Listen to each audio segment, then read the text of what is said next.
Steve Vai gave his opinion on who he thinks is the greatest guitarist of all time, saying to Musicradar, "I very rarely agree with the term best guitar player. It just seems so obscene to put something so subjective into a best category. But if I had to say there was one, I would pick Allan Holdsworth. He was unique in ways that I don't think have been discovered yet. Many musicians can be considered ahead of their time, but usually they're not. They're mainly ahead of everyone else at that time. For example, Jimi Hendrix wasn't ahead of his time. He was perfect for his time and ahead of everyone else. Allan Holdsworth was definitely ahead of his time because it's hard to realize how great he is. Not many people actually understand. It takes time for us to catch up with those that are ahead of their time. I would not be surprised if in 100 years from now, if people are still even listening to guitar, which I suspect they will be, he'll be singled out as the one alone, so to speak. The way he uses the whole tone scale is like his own baby shoes. It's so easy for him. His thought process was phenomenal. I can hear any guitar player and I know what they're doing. I might not be able to play it, but I can see it in my mind's eye. But I do not know what the fuck Allan Holdsworth was doing at all." Steve Vai said Kurt Cobain is an equally legitimate guitar master as any virtuoso out there, telling Ernie Ball, "In any field, there's two basic fields of understanding your craft. One of them is the technical side. For someone like Allan Holdsworth, his desire for having a particular technique for getting his point across was different than Kurt Cobain's. They're both valid because they're both individuals that have a particular message. So there's a technical side, but then at some point, you have to go deeper than the technique. You have to get in touch with your musical instincts." The musician added, "People say someone like Kurt Cobain wasn't a great guitar player. Well, was he a virtuoso guitar player? You can argue not. But, was he effective? Try to play like Kurt Cobain, it's not that easy. Or Green Day frontman Billy Joe Armstrong. Have you ever seen him play? It's visceral, every note and every chord pops. It sounds like a giant orchestra. That's hard to do. But it was in his head and he required a particular amount of technique to follow what he was hearing in his head. For someone like myself, I wanted it all." Dream Theater guitar master John Petrucci was asked by Sterling Ball for his thoughts on Steve Vai, to which he replied, "When I think about him and his guitar playing, and I've said this to my buddies hanging out when we were younger and listening to Steve Vai's music, to this day he approaches everything that he does in such a unique and original way. I don't think he'll ever run out of ideas. Whenever I hear something new that Steve Vai plays, I'm like, how come I've never heard that done before? How does he constantly innovate? The number of different approaches and techniques that he's doing on his song to get that vocally sound, oh my god, he has the comedy in there. But he's playing stuff that's like really slinky and impossible, so then your guitar shred mind goes, alright, how do you do that? It's the imagination and the uniqueness and the innovation. The next thing that you hear him play, the next album he does or something, I guarantee there'll be something on it where you're like, I've never heard that before. It's insane. It's freaky." John also shared his thoughts on Steve Morse, saying, "Steve has this way of playing guitar where for me, I want to learn what he's doing. It inspires me. I'm like, what is he playing? I have to learn those lines. I love the way he interweaves, it's kind of rock, blues, jazz, bluegrass, country, and just makes these really interesting lines. And he'll do something that sounds impossible where you need the technique. My initial reaction when I hear Steve play, besides thinking, wow, this is amazing and beautiful, is, I want to learn that.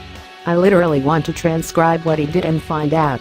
Petrucci concluded, "This is what I love actually about all the guys. Steve Morse does this, Steve Lukather, Albert Lee does this, all these guys play with such attitude. There's like conviction and attitude. And one of the worst things is when you hear guitar playing that's timid. I like when guitar playing is just, you're letting everything out there, playing with balls, feel and aggression." One of the things that I don't think it's sort of recognized enough is your contribution to the instrument itself, the creation of the Jem guitar, which is that 25th anniversary this year as well? The creation 30th year, sorry. Anyways, it's it was a total game changer. And many of the electric guitars that we play today and people that are making guitars owe a debt of gratitude to Steve's vision on the Jem. Could you tell me a little bit of how you created it? Yeah. And I think also the point I was getting at is Tosin plays an 8-string guitar, right? 9-string guitar. I think it's, no, 8. 8. Sorry. So anyways, you also introduced Jem, also the extra string, which has become such an important part of many young players today. Yeah, yeah. Well, it was very innocent because when I was young, I loved Strats because they had a whammy bar. Yeah. And I knew I had to have a whammy bar. As soon as I saw what a whammy bar does when I was a kid, I said, okay, there I am. That's it. But I didn't like the way they sounded. They weren't rock and roll to me. You know, they weren't Led Zeppelin, you know, or Black Sabbath or something like that.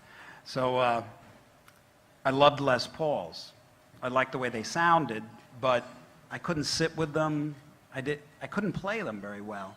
And so working with Frank would get an idea for something, and he would just do it. You know, he didn't make any excuses, and he wasn't afraid to do all sorts of things to a guitar. So I was so young, you know, I was 18 when I started working for him, and then 20 when I joined the band and started touring. So it was impressionable. So I learned if you want to do something, you just do it, you know.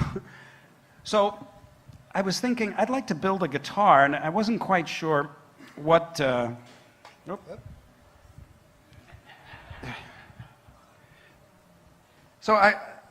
there were certain things that I liked and certain things that I disliked about both Stratocasters and Les Pauls, and really there wasn't any other guitar in the market that I was crazy about. Like Telecasters were like, that was like an ice pick in the forehead or something for me to play those things. They were so un-rock and roll to me at the time. Little did I know a lot of the Led Zeppelin stuff was recorded on a Tele, right? So I just started thinking, what would I like to see in a guitar? And I went to this little guitar shop in Hollywood.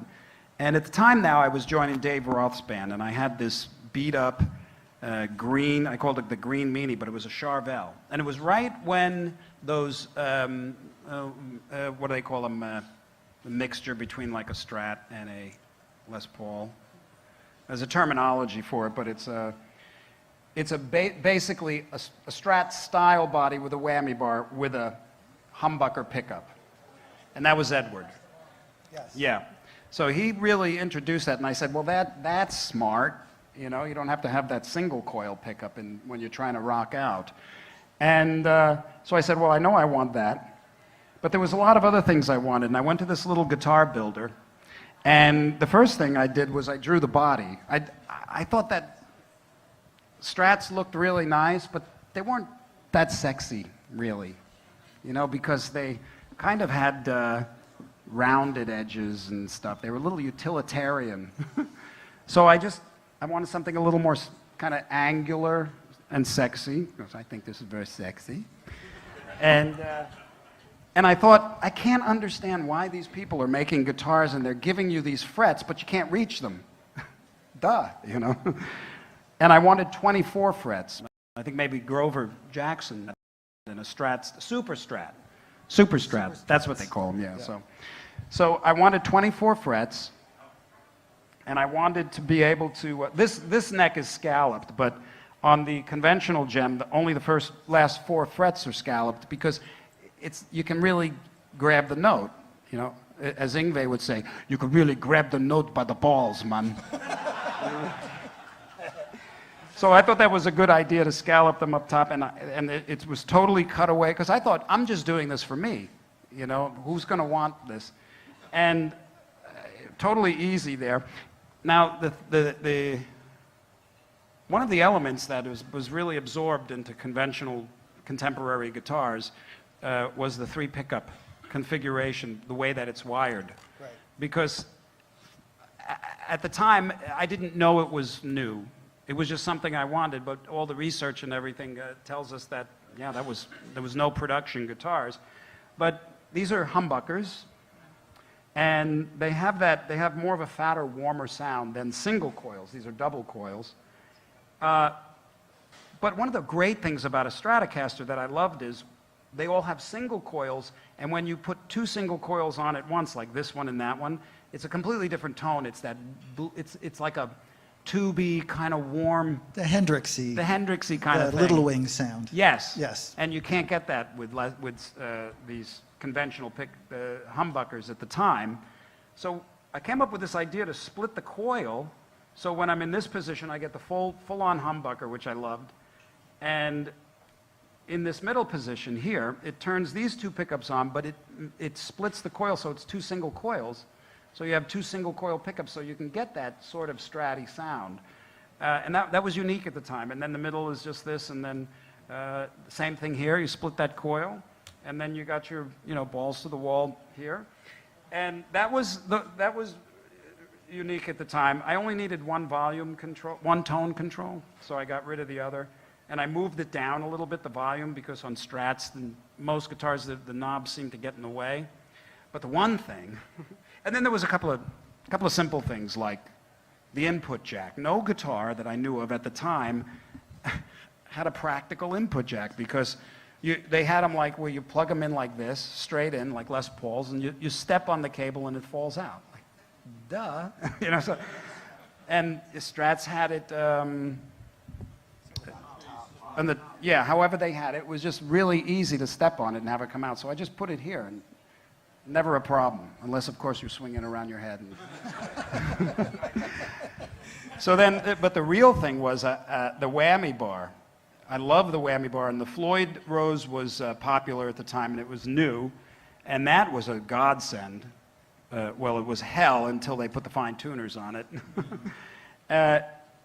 But none that I had played would go sharp. See how, I mean, that's high. I can fret. I'm fretting those out, No guitar did that. I mean, they would, if you set up a Strat a particular way or a Bigsby, you get a little bit of that, but you don't get the stratosphere. So I was looking at them saying, what's stopping it from doing that? And it was really just the wood on the body of the guitar. So I took a hammer and a screwdriver and I recorded the Attitude song. And that was, from what I understand, that's the first floating trem. And then I had like 4 or 5 of these made. And they were just like this. You forgot the most important part. I'm getting to it. Okay. So this was perfect for me. And I had like 4 or 5 of them. And there's a couple still in existence. I only own one now. And then I joined Dave's band, and obviously all the guitar manufacturers were interested in having me use their guitars. But I'm like, well, thank you, I got this one. And well, we'll make it for you. Like that could be convenient, right? So I sent it to virtually every manufacturer. And inevitably I got back their guitar with my name on it. And had nothing to do with what I gave them. So I'm like, no, this is the guitar. But then Ibanez took it. And in 3 weeks, they brought me back the most perfect guitar exactly to my specs. I was just stunned, and I thought, this is great. And then they said, we would like to make this a signature guitar and to release it to the public. And I thought, well, it's kind of quirky.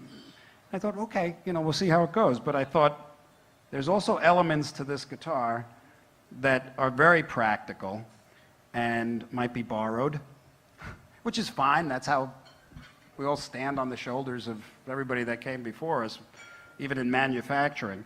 So I thought, what can I do that's completely quirky, bizarre, that no one would really copy because it's just too obvious? I put a handle in it.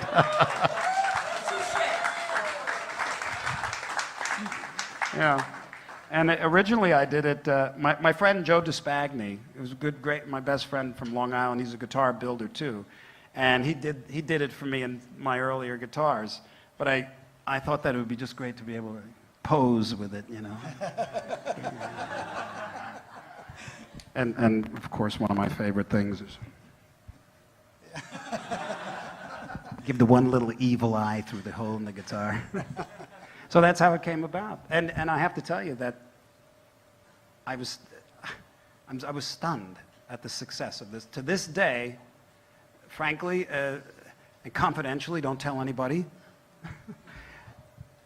30 years, and of course you get a royalty because I designed it. I got my biggest royalty check in 30 years last quarter. Wow. On this guitar. That's how the guitar is so consistent.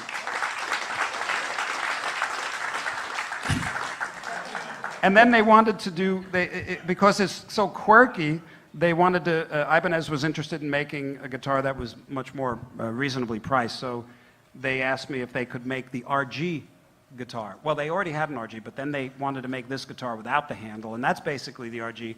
And that has gone on to be the second, usually third, but the second biggest selling guitar, you know, year after year.